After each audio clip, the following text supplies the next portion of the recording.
Hello everybody and welcome to this week's Markets to Watch from Smack the Markets for week commencing the 12th of August. So being the 12th of August, we're squarely into summer trading conditions and the fundamental calendar looking extremely light these days. However, there is some rather important news coming midweek this week. We've got important indicators on the strength of the Chinese economy and also the German economy as well, which is looking decisively weak as time goes on and as the more information we sort of hear out about it. So going to be sort of interesting times in the more thinner market conditions going through the summer, and also with the important bits of news announcements that we're seeing could be potentially creating some sort of volatility in some of these markets. So let's take a look at a few markets here that we're keeping a close eye on in the trading room. And if we come to, first of all, our sort of favorite commodity this week, our favorite commodity being copper over the conventional markets like gold and silver. Gold and silver are looking a little bit on the mixed side at the moment, and they've already had quite a good run, so looking somewhat extended. Copper, on the other hand, has already had quite a sort of retracement and looking sort of a little bit more technical.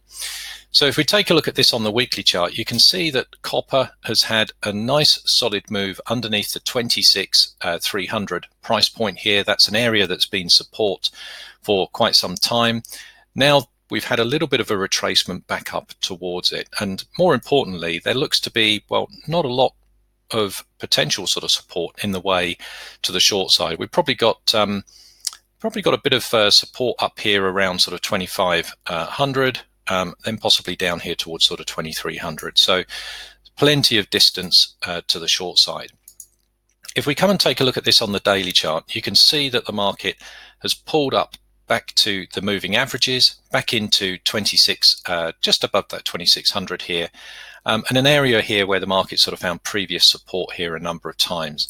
In the context of the moving averages and the short trend here is also not overextended as well. And we're starting to put in a couple of bearish candles forming underneath that sort of level. So looking sort of rather interesting for potential sort of position points for a shorter move.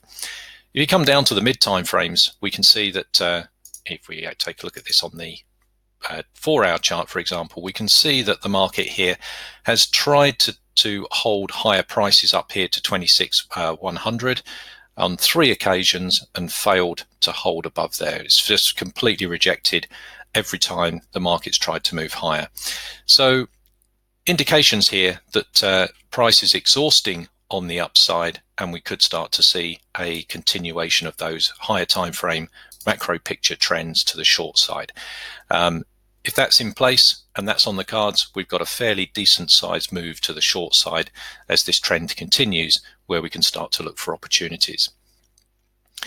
Now, if we come and have a look at the US indices here and take a look at what's been happening with those, quite a roller coaster here on the Dow future. Now, if we just sort of zoom into this slightly, last week we saw a solid move, a solid sell-off at the beginning of the week. The market came down to a very key technical level at 25,000, found support and bounced off it. And we've certainly got a buyers coming into the markets here, driving prices higher.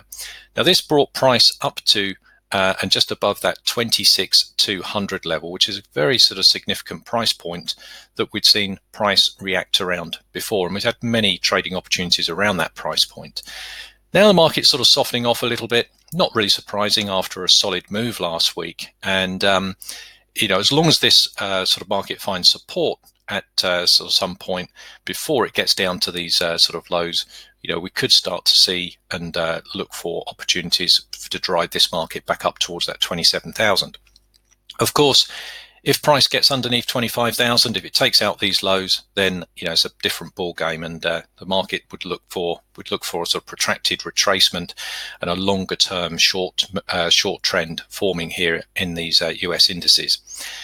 If we have a look at this, though, there is plenty of key price points here that the market has support at, that price needs to get through in order for this market to sort of break lower. Can easily be done, of course, especially in these market conditions, but we've got 26,000 25.85, 25.500, to name just a few of those key levels, and 25,000 of course being a very, very significant level for this market as well.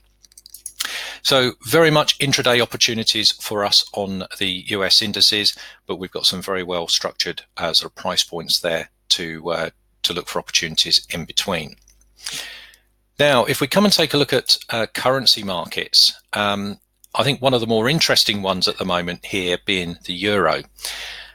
Euro dollar here from the higher time frame perspective has been at consolidating around some very interesting sort of price points. 112 being a very significant level here in this market. The market's sort of been sitting around that sort of level now for a week and starting to look a little bit more weaker. Certainly on the weekly chart, this market's in a short trend, and any sort of move back down to 111 and then below 111 sort of opens this up for a sort of protracted move to the short side, possibly down to 110 or even sort of like 108 here on the weekly. If we come down to the sort of daily chart, you can see 112, very significant sort of price point in this market, and you can see last week's price action. The market really sort of rejecting higher prices here, and certainly been a sort of battle going out here as to which way this market was going to go. I think the decision point here has really been deciding whether 111 is on the cards or 113 is on the cards. Now at the moment, what we're starting to see this morning is that this key level on the 4-hour chart, or it's more significant on the 4-hour chart more recently, I should say, is the 111.80 area. So this 111.80 area, you can see that the market found support here multiple times. Here, and even on the 4-hour chart, the market's taken this level out now.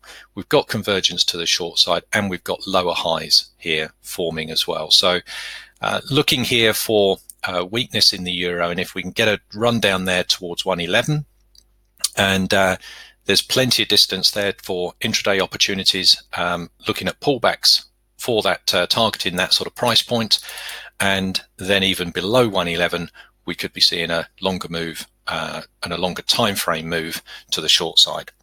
So there's a few markets there that we're keeping a close eye on here in the trading room. I certainly hope it helps. Look forward to speaking to you next time. Bye for now.